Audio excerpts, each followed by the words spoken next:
Assalamualaikum warahmatullahi wabarakatuh. Pemirsa Tadabbur Ilmi, pada saat hari perhitungan amal yang ada di akhirat kelak, hal yang pertama kali akan dihisab dari seorang hamba adalah sholat. Hal ini menunjukkan betapa pentingnya ibadah yang satu ini. Dalam suatu kesempatan, Rasulullah Shallallahu Alaihi Wasallam pernah bersabda, sesungguhnya pertama kali yang dihisab atau ditanya dan diminta pertanggungjawaban oleh Allah dari segenap amalan seorang hamba di hari kiamat kelak adalah solatnya. Bila solatnya baik, maka beruntunglah ia, dan bila mana solatnya rusak, sungguh kerugianlah yang akan menimpanya. Hadis riwayat Tirmizi. Dengan demikian, maka sangat penting bagi kita, khususnya bagi orang Islam, untuk mendirikan solat. Namun di akhir zaman ini, tampaknya tidak sedikit orang yang sudah memandang remeh solat. Padahal solat merupakan cara untuk berkomunikasi langsung kepada Allah Subhanahu wa Ta'ala. Akan tetapi, tidak selamanya orang yang rajin solat itu akan selamat, karena sesungguhnya ada sebagian dari mereka yang rajin mengerjakan solat tapi malah akan masuk ke dalam neraka. Lantas, siapakah orang yang rajin sholat tapi malah masuk neraka itu? Apa sebenarnya sebab mereka sehingga masuk ke dalam neraka? Mau tahu jawabannya? Simak ulasannya dengan menonton video ini hingga akhir.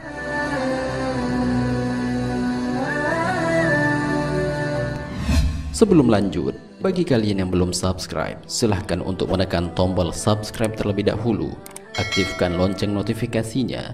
Bagikan video ini kepada teman-teman kalian agar semakin banyak orang yang mendapatkan manfaat dari channel ini.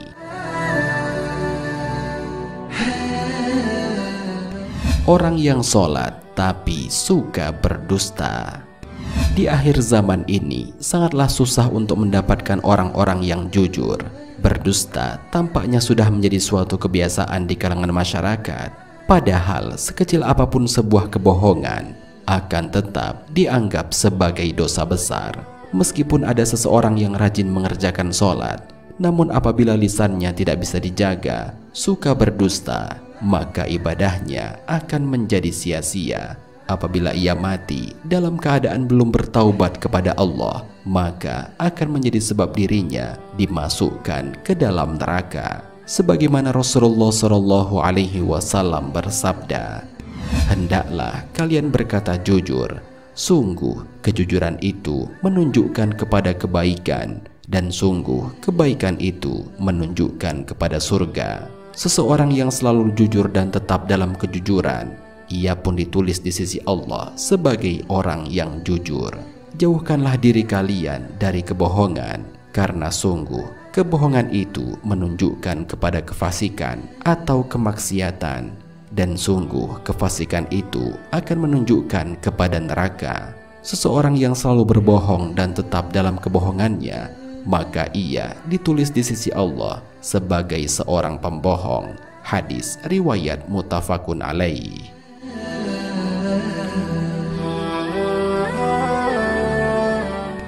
Orang yang sholat tapi suka mengumpat orang lain. Bergunjing atau mengumpat orang lain merupakan suatu hal yang batil yang dilarang dalam ajaran Islam. Bahkan Rasulullah Shallallahu Alaihi Wasallam mengumpamakan kepada orang yang suka mengumpat orang lain bagaikan orang yang memakan daging saudaranya sendiri. Oleh karena itu, walaupun seorang muslim selalu mengerjakan sholat, tapi mulutnya selalu menggunjing dan mengumpat orang lain, mereka akan tetap dimasukkan ke dalam neraka, bahkan masuk ke dalam neraka sakor. Sebagaimana Allah Subhanahu wa Ta'ala berfirman, apakah yang memasukkan kamu ke dalam neraka sakor? Mereka menjawab, kami dahulu tidak termasuk orang-orang yang mengerjakan sholat, dan kami tidak pula memberikan makan orang miskin, dan adalah kami membicarakan yang batil bersama dengan orang-orang yang membicarakannya. Dan adakah kami mendustakan hari pembalasan hingga datang kepada kami kematian, maka tidak berguna lagi bagi mereka syafaat dari orang-orang yang memberikan syafaat. Al-Quran Surat Al-Mudaththir ayat 42 sampai 48.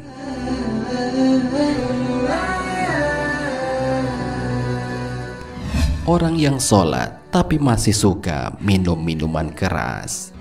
Masih sering kita jumpai di kalangan masyarakat, banyak sekali orang-orang yang melakukan sholat tapi juga suka minum minuman keras. Inilah akibatnya apabila menganggap sholat hanya sebagai sebuah rutinitas semata, sehingga dalam melaksanakannya tidak dibarengi dengan hati yang ikhlas. Minuman keras adalah segala jenis minuman yang memabukkan, dan minuman semacam ini sangat dilarang dalam ajaran Islam. Rasulullah bahkan melaknat orang-orang yang suka minum minuman keras ini, sebagaimana dijelaskan dalam sebuah hadis. Barang siapa minum minuman khamar, pasti Allah memberi minum kepadanya dari air panas neraka Jahanam. Hadis riwayat Al-Bazar.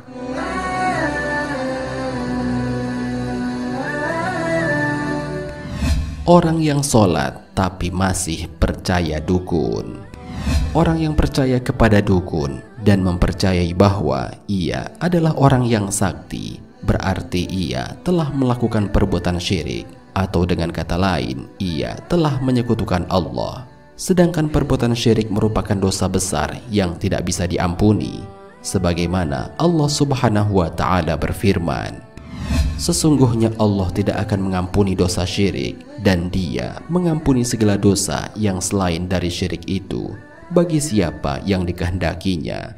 Barang siapa yang mempersekutukan Allah, maka sungguh ia telah berbuat dosa yang besar." Al-Quran Surat An-Nisa ayat 48. Orang-orang yang meninggal dalam keadaan syirik, maka baginya neraka, karena Allah mengharamkan surga baginya. Allah Subhanahu wa Ta'ala berfirman, "Sungguh telah kafir orang-orang yang berkata, sesungguhnya Allah itu dialah Al-Masih putra Maryam. Padahal Al-Masih sendiri berkata, wahai Bani Israel, sembahlah Allah, Tuhanku dan Tuhanmu. Sesungguhnya barang siapa mempersekutukan sesuatu dengan Allah, maka sungguh Allah mengharamkan surga baginya, dan tempatnya ialah neraka, dan tidak ada seorang penolong pun bagi orang-orang zalim itu." Al-Quran Surat Al-Ma'idah ayat 72.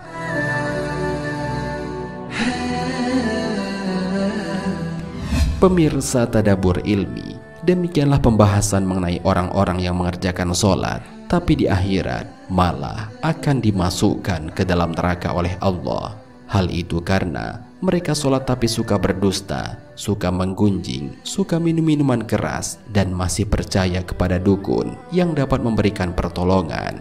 Itu semua bisa terjadi karena sholat yang ia kerjakan ternyata tidak memberikan dampak apapun kepadanya. Padahal jika sholatnya benar, akan menjauhkannya dari perbuatan keji dan mungkar. Allah Subhanahu wa Ta'ala berfirman, "Sesungguhnya sholat itu mencegah dari perbuatan-perbuatan keji dan mungkar." Al-Quran Surat Al-Ankabut ayat 45.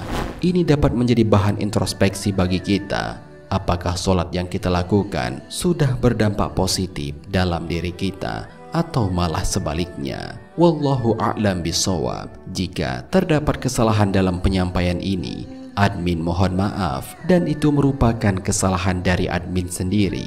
Jika ada benarnya, itu adalah dari Allah Subhanahu wa Ta'ala. Semoga bermanfaat. Wassalamualaikum warahmatullahi wabarakatuh.